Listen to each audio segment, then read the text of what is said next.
Now I'm going to discuss some important chemical finishing treatments which are given to different type of natural and synthetic fibers. And now what happen when we take any gray fabric and when we give the pre-treatments, after giving the pre-treatments, the fabric become very hard, lumpy and lose their uh, different physical properties.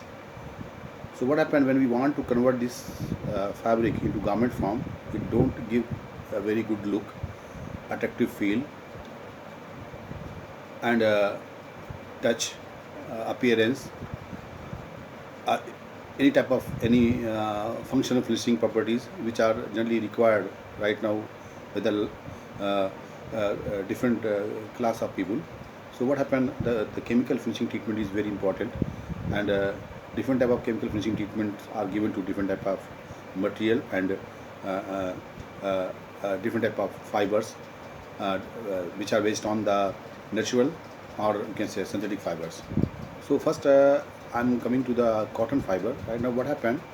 What we are seeing that we want, you can say some very special type of finishing effect which are required on the that are called the functional finishing effect which are required on the cotton materials. Just like we can say we have some examples like antibacterial cotton. Right now, what happened? I think there will be great demand for the antiviral fabrics, which we can say protect our body with any type of we can say harmful bacteria and virus. Beside that, we want the flame retardant fabrics, we want the water repellent fabrics, we want the we can say some special type of fabric which have a special effect on the mean special effect means a very pleasing effect to the wearer. So keeping all these things in the mind, we have to give a very we can say some important treatments which are given to the cotton fabric to make the fabric very uh, uh, you can say very uh, useful for the wearer or for the consumer. Now what happened? Cotton has a two serious problem. One is the poor dimensional stability, and second is the heavy creasing of the cotton fabric.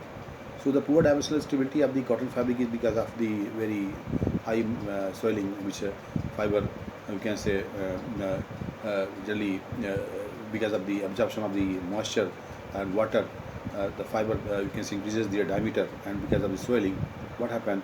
Uh, the the the length of the you can say fiber shrinks uh, and diameter increases whenever the you can say cotton fiber comes in the contact of the aqueous water treatment.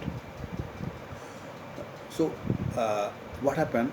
This poor dimensional stability of the cotton material is generally, we can say, uh, we can say, counterbalanced by giving the physical chemical treatment. In the physical treatment, what happened? We have a special treatment called the, we can say, uh, uh, uh, that is called the sunfrization, where the fabric is passed on a, you can say, very flexible, you can say, uh, blanket, and that blanket, what happened when you can say passes around a spindle which is highly stressed and fabric is in the firm contact with this blanket, and when we can say it comes out from the we can say small spindle and come in the contact of the big cylinder, then contraction in the you can say in the length of the blanket takes place, and due to the contraction in the length of the blanket length, fabric also contract, and this way permanent you can say shrinkage takes place in the fabric. So what happened? This we can say this compressive shrinkage treatment which are given to the cotton fabrics makes the fabric dimensionally stable, and this Geo finish is a very popular finish for the cotton fabric, and it makes the fabric dimensionally stable. The other treatment is called the uh, chemical treatment, anti creasing treatment, which are given by the some chemical that are called the resins.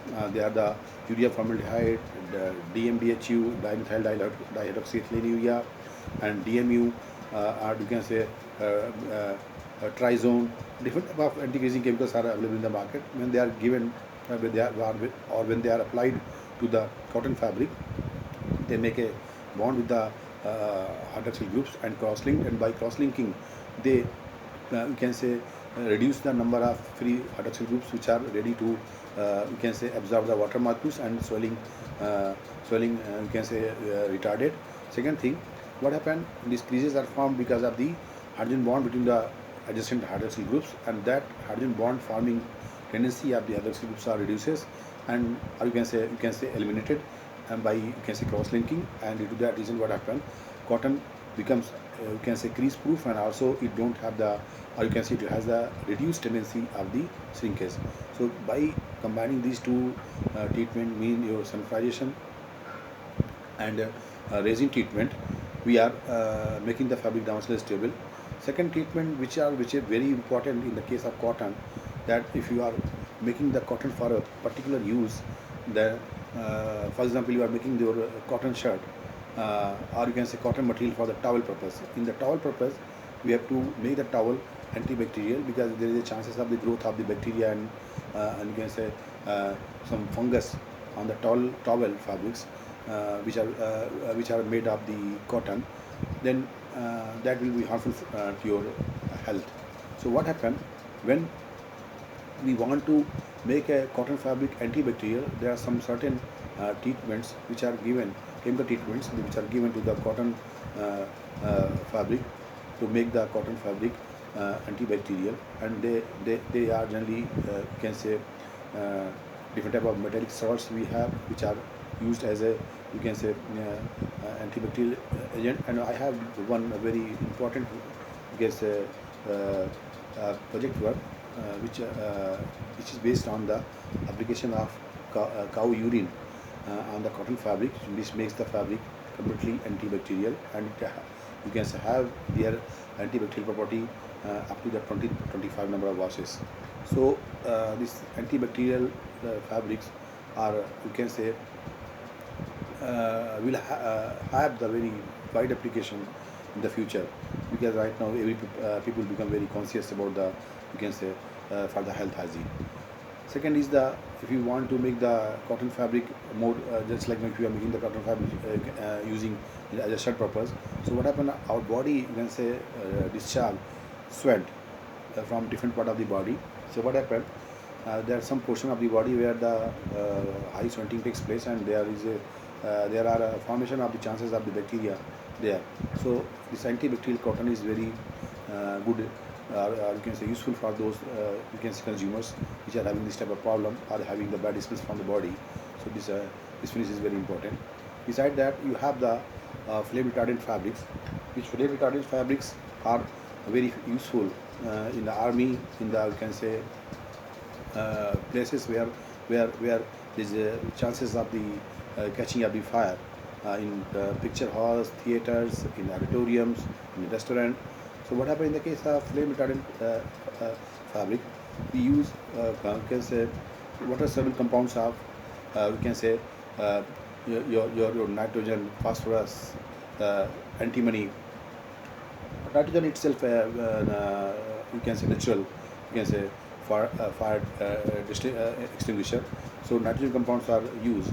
So what happen, if you are using these compounds and we apply these compounds on the fabric, then the fabric become the fabric become you can say flame retardant, and it don't catches the fire easily. Beside that, we have the temporary flame retardant materials, and we have the you can say permanent flame retardant materials. This THPC, tetrahydroxy phosphonium chloride, is a very excellent flame retardant chemical which are used on the cotton fabric to make the cotton fabric permanent flame retardant. Besides that, there are several type of chemical softening agent which are used to make the cotton fabric very soft for you can say those people who want the luxurious fabric for their body or skin. So we have the anionic softener, cationic softener, non-anionic softener, reactive softeners, silicone softeners, which are used for finishing up the or for making the cotton fabric very soft. So if we are giving all these treatments, this you can say compressive shrinkage means your sulfation treatment, your anti-creasing treatment, or you can say antibacterial treatment, or flame retardant treatment. These treatments make the cotton fabric, you can say, you can say similar to the, you can say, in all round properties which are required by a right now, you can say, by a aware consumer. So all these treatments are very important, and we can give the cotton fabric.